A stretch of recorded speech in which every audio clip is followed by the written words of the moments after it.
Nyarlathotep, o caos fervilhante. Eu sou o último, e eu revelarei o vazio audível. Não me recordo distintamente quando começou, mas aconteceu meses atrás. A tensão geral era horrível.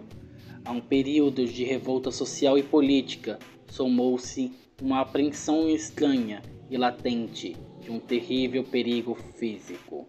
Um perigo que se propagava e a todos abarcava. Um perigo que só pode ser imaginado nos mais terríveis fantasmas da noite. Lembro-me de que as pessoas andavam a esmo com um semblante pálido e preocupado, sussurrando advertências e profecias que ninguém conscientemente ousava repetir ou admitir para si mesmo que ouvira. Uma sensação de culpa monstruosa pairava sobre o país, e dos abismos entre as estrelas irrompiam correntes frias que faziam os homens temer em lugares solitários e escuros. Havia uma mudança demoníaca na sucessão das estações. O calor do outono prolongava-se de modo alarmante, e todos sentiam que o mundo e talvez o universo tinham passado do controle dos deuses, ou forças conhecidas para deuses, e forças desconhecidas. Foi então que Nyarlathotep chegou do Egito. Quem era ele? Ninguém podia dizer, mas ele era um antigo sangue nativo e parecia um faraó. Os linhadores se ajoelhavam quando o viam, embora não soubessem dizer por que o faziam. Ele dizia que havia vencido a escuridão de 27 séculos e que tinha ouvido mensagens de lugares que não eram deste planeta. Veio Nyarlathotep para as terras civilizadas, moreno, esbelto e sinistro, a comprar sempre estranhos instrumentos de vidro e metal, combinando-os em instrumentos ainda mais estranhos. Falava muito sobre a ciência da eletricidade e psicologia, e oferecia exibições de poder que deixavam seus espectadores mudos. E com isso, sua fama se expandia numa dimensão extraordinária. Os homens recomendavam uns aos outros que vissem Nyarlathotep e estremeciam. E onde Nyarlathotep fosse, a tranquilidade desaparecia, pois as horas depois da meia-noite se faziam dilaceradas com gritos de pesadelo. Nunca antes gritos de pesadelo tinham sido um problema público. Agora, os sábios quase o desejavam poder proibir o sono depois da meia-noite, para que os gritos na cidade perturbassem menos terrivelmente, e compassiva e pálida a lua, quando fazia esmecidas sobre as águas verdes que deslizavam sobre as pontes, e os velhos campanários desgastados que se erguiam contra o céu doentio. Lembro de quando Nyarlathotep chegou à minha cidade, a grande, a velha e a terrível cidade de inumeráveis crimes. Meu amigo tinha me falado sobre ele, e do fascínio intrigante e do encanto de suas revelações. E me inflamei de ansiedade para investigar seus mistérios mais recônditos.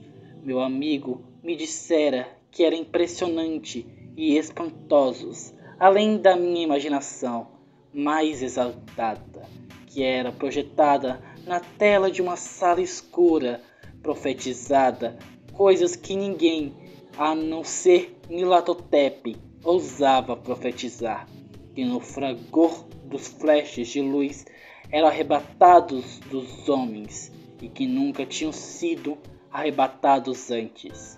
É isso, entretanto, só se notava nos olhos. Ao ouvir isso, compreendi que aqueles que conheciam Nyarlathotep contemplavam imagens que outros não viam. Foi quente outono que me dirigi através da noite, com a multidão agitada, para ver Nyarlathotep. Através da noite abafadiça, subi a intermináveis escadas que levavam às asfixiantes salão. Sobreadas sobre uma tela, vi formas encapuzadas entre ruínas e rostos amarelos malévolos, enfeitados atrás de monumentos caídos. Vi o mundo lutando contra as trevas, contra as ondas de destruição vinda do derradeiro espaço, rodopiando, batendo, debatendo-se em todos do sol, embaçado e frio. Então os flashes de luzes tremularam assombradamente ao redor da cabeça dos espectadores. O cabelo eriçava e as sombras mais grotescas que possam ser mencionadas apareceram e acocoraram sobre as cabeças. E quando eu, que era mais frio e mais científico que os demais, murmurei um protesto tímido sobre o embuste e a eletricidade estática, Nyarlathotep nos empurrou a todos os degraus vertiginosos. Abaixo, na direção das ruas desertas, quentes e úmidas da meia-noite, gritei alto e bom som, que não tinha medo, que nunca teria medo. E os outros gritaram juntos, solidários. Afirmamos uníssonos que a cidade era exatamente a mesma e ainda estava viva. E quando a luz elétrica começou a se apagar, amaldiçoamos a companhia repetidamente e rimos com caretas extravagantes que fazíamos. Penso que tivemos a sensação de que algo vinha da lua esverdeada, pois quando começamos a depender de sua luz, fomos levados a curiosas formações involuntárias e parecíamos saber nossos destinos, embora não ousássemos pensar nisso. Ao olhar para o calçamento do percurso, descobrimos blocos soltos e deslocados pela vegetação, com apenas um trilho de metal enferrujado a indicar onde os vagões de trem tinham trafegado. Também vimos um vagão largado sem janelas, deteriorado em quase toda a sua lateral. Quando fitamos o entorno do horizonte, não conseguimos ver a terceira torre à beira do rio e notamos que o contorno da segunda torre estava destruído no topo.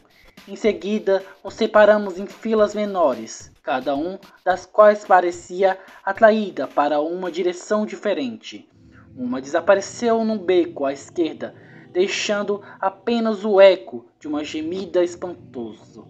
Outra fileira afundou para dentro de uma entrada subterrânea, abafada com uma espessa ervas, ouvindo com uma gargalhada demente. Minha própria coluna foi tragada para uma região a céu aberto e logo senti um frio que não era do quente outono, pois quando nos aproximávamos do pântano escuro, notamos ao redor o brilho lunar diabólico de neves malignas, neves inexplicáveis, não trilhadas. Estendiam-se uma direção apenas onde havia um abismo de tremenda escuridão, cerca de paredes resplandecentes. A fila parecia realmente muito rarefeita, enquanto se arrastava sonâmbula para o abismo. Eu me demorava atrás, pois a fenda escura na neve, desde Lusídia, era assustadora. Pensei que tinha ouvido as reverberações de inquietantes uivos quando os meus companheiros desapareceram, mas meu poder de me retardar era insignificante, como se convocado pelos sinais daqueles que tinham ido antes. Desabei, meio flutuante entre a espessa neve titânica, tremendo e amigrotado para dentro do invencível vórtice do imaginável. sensivelmente perspectivo, atrapalhadamente e delirante. Apenas os deuses podiam dizer que se passava uma sombra enferma, suscetível e debatendo-se em mãos que não são mãos, rodopiando cegamente no meio de noites espectrais de criação apodrecida, cadáveres de mundos mortos em aflição, que foram cidades, cheiros sepulcrais que agitam as estrelas pálidas e as fazem tremular abatidas.